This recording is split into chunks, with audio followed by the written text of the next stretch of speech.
একটা ভাইভা কিংবা প্রেজেন্টেশনের জন্য খুব প্রপারলি প্রিপারেশন নিয়েছেন, সব কিছু ঠিকঠাক, কিন্তু শেষ মুহূর্তে নার্ভাসনেস, স্ট্রেস, ফলশ্রুতিতে যা ঘটছে, যে প্রিপারেশন আপনার ছিল তার আশেপাশে আপনি পারফর্ম করতে পারলেন না। ধরুন আপনার একটা অ্যাডিকশন আছে, কোনো একটা খারাপ কাজ আপনি বারবার করে ফেলেন কিন্তু করতে চান না। আপনি সংকল্প করেন বারবার যে আপনি আর এটাতে ফিরে আসবেন না, কিন্তু যখন ওই ইমোশনটা আসে, ইম্পালসটা আসে, আপনি নিজেকে নিয়ন্ত্রণ করতে পারেন না, কারণ নিয়ন্ত্রণ করার মেকানিজমটা আপনার জানা নেই। নেগেটিভ ইমোশন কন্ট্রোল করার আগে আমাদের আগে বুঝতে হবে মেকানিজমটা কিভাবে কাজ করে। আমাদের ব্রেইনকে আমরা খুব সহজভাবে 3টা ভাগে ভাগ করতে পারি, একটা ইমোশনাল ব্রেইন, একটা লজিক্যাল ব্রেইন, একটা কি ব্রেইন সেটা একটু পরে বলছি। ইমোশনাল ব্রেইনটা চায় যা দরকার, সে যা চায়, যেটা যখন ইচ্ছা সে সেটাই করবে। সে রেগে গেল, সে রেগে গিয়ে অ্যাটিটিউড করবে। আবার যে লজিক্যাল ব্রেইনটা আছে না, সে জানে যে কোন কাজের ফলাফল কি, সে তাই সবসময় নিজেকে কন্ট্রোল করতে চায়।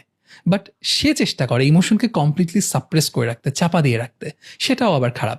কিন্তু মাঝখানে একটা ব্যালেন্সড ব্রেইন আছে, যেটাকে আমরা ওয়াইজ ব্রেইন বলবো।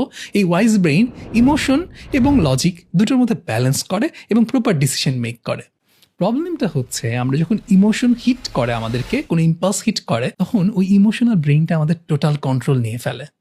আর ওই ইমোশনাল ব্রেইনের কাছ থেকে কন্ট্রোল ছিনিয়ে নিয়ে, কেড়ে নিয়ে ওয়াইজ ব্রেইনের কাছে যদি আপনার আনতে হয়, তাহলে মাঝখানে একটা গ্যাপ থাকা লাগবে, কিছুটা সময় নিজেকে দেওয়া লাগবে।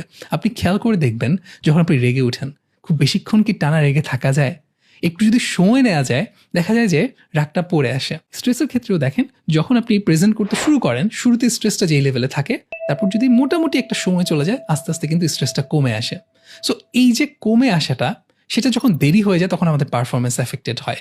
রাগের মাথায় আমরা যখন কাজটা করে ফেলি, তারপর কমে আসলেই কি আর না আসলেই কি।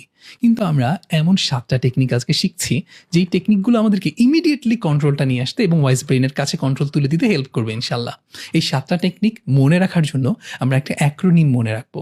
অ্যাক্রোনিমটা হচ্ছে ACCEPTS, অর্থাৎ একসেপ্টস।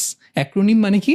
7টা কনসেপ্ট, 7টা ওয়ার্ড, 7টা ওয়ার্ডের প্রথম অক্ষরগুলো আমরা নিয়ে আরেকটা নতুন ওয়ার্ড তৈরি করেছি, যেটাকে আমরা অ্যাক্রোনিম বলছি।